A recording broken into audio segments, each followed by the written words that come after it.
அனைவருக்கும் வணக்கம். தளி மற்றும் ஒசூர் தொகுதிகளில் அதிமுக சார்பில் போட்டியிட விருப்ப மனு அளித்துள்ள யார் அந்த பிரபலம் குறித்து வீடியோவில் பார்க்கலாம். யார் அந்த முக்கிய பிரபலம், அதை பற்றி சொல்லுங்க ஆனந்த். வணக்கம் நாகராஜ். அதிமுகவினுடைய ஒசூர் மாநகர மண்டல குழு தலைவரும் எம்ஜிஆர் மன்ற மாவட்ட இணை செயலாளருமான திரு ஜேபி என்கிற ஜெயபிரகாஷ் அவர்கள் குறித்து தான் இன்று நாம் பார்க்க இருக்கிறோம். ஆனந்த், ஜேபி என்கிற ஜெயபிரகாஷ் அவரை பற்றி நீங்கள் முழு தகவலாக சொல்லுங்கள். நாகராஜ், ஜேபி என்கிற ஜெயபிரகாஷ் அவர் ஒசூரை சேர்ந்தவர். ஜெயபிரகாஷ் அப்படின்னு சொன்னால் கூட நிறைய பேருக்கு தெரியுமோ இல்லையோ, ஜேபி அப்படின்னா அவரை தெரியாத ஆட்களே இருக்க முடியாது. அந்த அளவுக்கு இந்த மாவட்டம் முழுவதும் பிரபலம் மிக்கவர். ஜேபி என்கிற ஜெயபிரகாஷ் அவர்கள் ஒசூரை சேர்ந்தவர். கிரானைட் ஏற்றுமதி தொழிலும் டிரான்ஸ்போர்ட் தொழில் செய்து வருகிறார். இவர் முதலில் பாட்டாளி மக்கள் கட்சியின் பயணித்தவர். பின்னர் தன்னை அனைத்து இந்திய அண்ணா திராவிட முன்னேற்ற கழகத்தில் இணைத்துக் கொண்டார். தற்போது தமிழ்நாட்டிலேயே அதிமுகவில் உள்ள ஒரே மண்டல குழு தலைவராக திரு ஜேபி என்கிற ஜெயபிரகாஷ் அவர்கள் இருந்து வருகிறார். ஏற்கனவே ஒசூர் மாநகராட்சியில் 2 அதிமுகனுடைய மண்டல குழு தலைவர்களாக தேர்ந்தெடுக்கப்பட்டிருந்தனர். தமிழகத்திலேயே ஒசூர் மாநகராட்சியில் மட்டும்தான் 2 மண்டல குழு தலைவர்கள் தேர்ந்தெடுக்கப்பட்டிருந்தாங்க. அதில் புருஷோத்தம ரெட்டி அவர்கள் அதிமுகனுடைய மாவட்ட தலைமை மீது ஏற்பட்ட அதிருப்தியில் திமுக இணைஞ்சிட்டாரு. இப்போ இருக்கிற ஒரே மண்டல குழு தலைவர் திரு ஜேபி என்கிற ஜெயபிரகாஷ் அவர்கள் மட்டும்தான். இவர் நிறைய சமூக பணியாற்றி பல்வேறு பணிகளில் ஈடுபட்டு அதிமுகவின் துணை பொதுச் செயலாளர் KP முனுசாமி அவர்களின் நிழலாகவே அவரோடு தொடர்ந்து பயணம் மேற்கொண்டு வருகிறார். இடையில பாமகன்னு சொன்னீங்க. இந்த பாமகல ஜேபி என்கிற ஜெயபிரகாஷ் என்ன பொறுப்பில் இருந்திருக்கிறார்? ஜேபி என்கிற ஜெயபிரகாஷ் அவர்கள் கிருஷ்ணகிரி மாவட்டத்தினுடைய மாவட்ட செயலாளராக இருந்திருக்கிறார். பாட்டாளி மக்கள் கட்சி அந்த ஆரம்ப காலத்தில் வீரியமிக்க அந்த பாட்டாளி மக்கள் கட்சியாக அந்த காலத்தில் இவர் மாவட்டம் முழுவதும் பாட்டாளி மக்கள் கட்சியை வளர்க்கும் பணியில் ஈடுபட்டு மாவட்ட செயலாளர் போன்ற பதவிகள் இருந்திருக்கிறார். குறிப்பாக திமுக கூட்டணியில் இடம் பிடித்திருந்த பாட்டாளி மக்கள் கட்சிக்கு ஒசூர் நகர்மன்ற குழு தலைவர் பதவி ஒதுக்கீடு செய்யப்பட்டிருந்தது. அப்போது நகர்மன்ற உறுப்பினராக வெற்றி பெற்றிருந்த ஜேபி என்கிற ஜெயபிரகாஷ் அவர்கள் திமுக கூட்டணியின் சார்பில் நகரக்குழு தலைவர் பதவிக்கு போட்டியிட்டு 2 வாக்குகள் வித்தியாசத்தில் அவர் அந்த நேரத்தில் தற்போதைய மேயர் SC சத்யா அவர்களிடம் அப்போது அவர் வெற்றி வாய்ப்பை இழந்திருந்தார். பாட்டாளி மக்கள் கட்சியில் தருமபுரி, கிருஷ்ணகிரி இந்த 2 மாவட்டங்கள் பாமகவினர் மத்தியில் இவர் பிரபலமானவராகவும் முக்கிய நபராகவும் செல்வாக்குள்ள நபராகவும் பணியாற்றியிருக்கிறார். நாகராஜ், ஆனந்த், மாநகராட்சி கூட்டத்தில் ஜேபி அவர்கள் செயல்பாடு எவ்வாறு உள்ளது, என்னென்ன கோரிக்கைகள் அவர் பேசியுள்ளார்? ஆனந்த், மாநகராட்சியில் மண்டல குழு தலைவராக ஜேபி அவர்கள் இருந்து வருகிறார். ஒவ்வொரு கூட்டம் தொடங்குகிற போதும் முக்கிய மக்கள் பிரச்சனைகளை அந்த கூட்டத்தில் அவர் குறிப்புகளை எடுத்து பேசுவது வழக்கம். குறிப்பாக இந்த மாநகராட்சி கூட்டம் நடந்துச்சுன்னா அந்த மாமன்ற உறுப்பினர்கள் அவர்களுக்கு எல்லாருக்குமே தண்ணி, ஸ்நாக்ஸ் இது போன்று ஏற்பாடு செய்திருப்பார்கள்.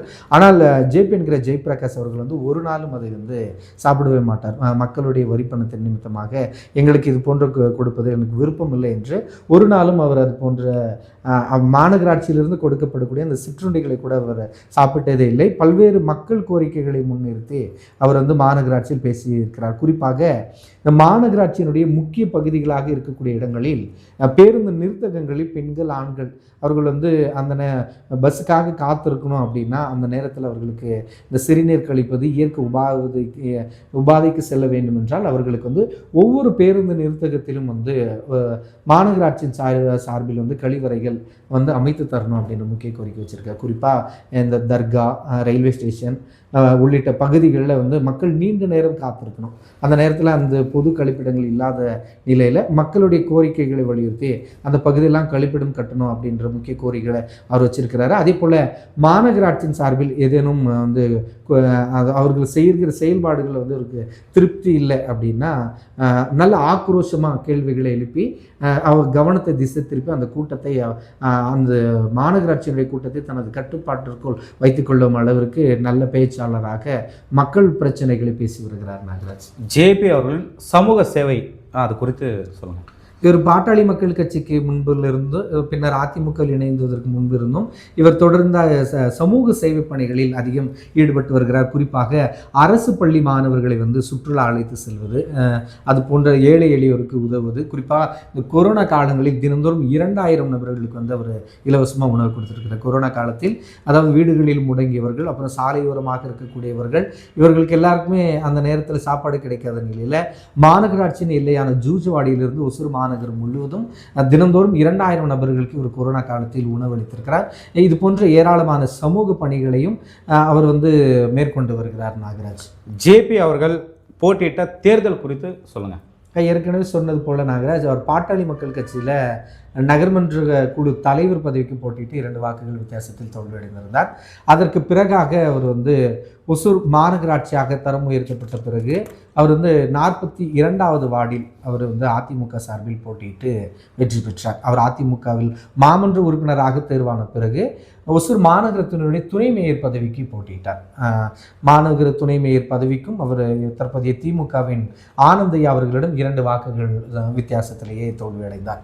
இப்படி அவர் வந்து நகர்மன்ற குழு தலைவருக்கும் 2 வாக்குகள் தான், துணை மேயருக்கும் 2 வாக்குகள் வித்தியாசத்தில் தோல்வியடைந்தார். அதற்கு பிறகாக தான் ஒசூர் மாநகரத்தின் 4வது மண்டலமாக அந்த மண்டல குழு தலைவர் பதவிக்கு இவர் போட்டியிட்டு செந்நீரப்பாவை அவர் வந்து தோற்கடித்து மண்டல குழு தலைவராக இவர் வெற்றி பெற்றிருந்தார். அதற்கு பிறகாக 2024 நாடாளுமன்ற பொது தேர்தலில் இவர் வந்து கிருஷ்ணகிரி தொகுதி சார்பில் அதிமுக களமிறக்கப்பட்டது. அதிமுக சார்பில் இவர் போட்டியிட்டு தொகுதி முழுவதும், அதாவது மாவட்டத்தில் உள்ள 6 சட்டமன்ற தொகுதிகள் வாரியாக தீவிர சுற்றுப்பயணம் மேற்கொண்டு இவர் குறிப்பிட்ட வாக்குகளை அவர் பெற்றிருந்தார். தமிழ்நாடு முழுவதும் நமக்கு எல்லாருக்கும் தெரிந்தது போல திமுக கூட்டணியின் 40 தமிழகம் மற்றும் புதுவை உட்பட 40 தொகுதிகளை கைப்பற்றியது. அந்த நேரத்தில் இவர் தேர்தலில் போட்டியிட்ட நிலையில் இவரும் சுமார் 3 லட்சம் வாக்குகளை அவர் பெற்று வெற்றி வாய்ப்பை இழந்திருந்தார். நாகராஜ், இது போன்ற பல்வேறு தேர்தல்களை அவர் சந்தித்து இருக்கிறார்.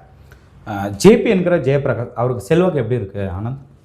ஜெயபிரகாஷ் அவர்களுக்கு வந்து மாவட்டம் முழுவதும் அறியப்பட்டவராக அவர் இருக்கிறார்.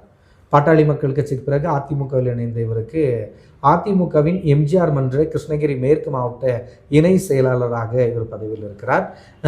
எல்லா தொகுதியிலும் இவருக்கு தெரிந்தவர்கள் இருக்கிறார்கள். சமூக பணியாற்ற வரக்கூடிய இவருக்கு ஏதேனும் ஒரு பிரச்சனை, அதாவது மற்றவர்கள் மூலமாக அது மற்ற முடியவே முடியாது அப்படின்னு சொல்கிற தீர்க்க முடியாத பிரச்சனைகளை கூட ஜேபி என்கிற ஜெயபிரகாஷ் அவர்கள் வந்து தீர்த்து வைத்திருக்கிறார். பல மக்கள் வந்து வஞ்சிக்கப்படுகிற மக்கள், அதாவது குரலற்றவர்களுக்கு இவர் குரலாக நின்று பல்வேறு பணிகளை மேற்கொண்டிருந்தது இருப்பதால் இவருக்கு எந்த இடத்துல இருந்தாலுமே செல்வாக்கோ இளைஞர்களின் ஆதரவோ அதிகம். இப்போ தலையில் நிற்கிறாரு அப்படின்னாலுமே அங்கே ஒரு இளைஞர் பட்டாளத்தை வச்சு எதிரணிக்கு பெரும் சவாலை கொடுக்கக்கூடியவராக இவர் இருக்கிறார். அதே போல் ஒசூர் அவர் சொந்த தொகுதி, ஒசூர் தொகுதி என்றாலும் அவருக்கு வந்து இந்த அதிமுக மட்டும் இல்லாமல் ஏற்கனவே பாட்டாளி மக்கள் கட்சியில் இருந்ததுனால பிற கட்சியிலிருந்து நட்பும் பிற சமுதாயத்தினரிடமிருந்தும் பிற மதங்களிடத்திலிருந்தும் இவருக்கு செல்வாக்கு அதிகமாக இருக்கிறது. நாகராஜ், அதிமுக கூட்டணியில் இடம் பிடித்துள்ள பாட்டாளி மக்கள் கட்சி மற்றும் பாஜக ஆகிய கட்சிகள் இருக்கின்றன. குறிப்பாக பாஜக இருக்கக்கூடிய பகுதிக்கு சிறுபான்மையினருடைய வாக்குகள் கிடைக்காது என்பார்கள். ஆனால்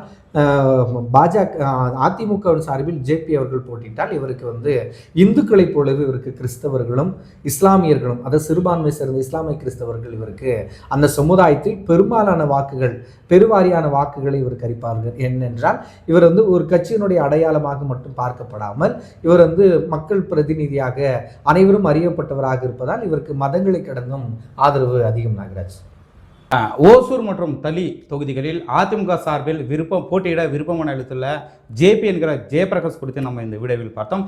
மீண்டும் அடுத்த முறை வேறு வீடியோவில் சந்திப்போம். முழு தகவல்களை வழங்கிய ஆனந்த் அவர்களுக்கு நன்றி. வணக்கம்.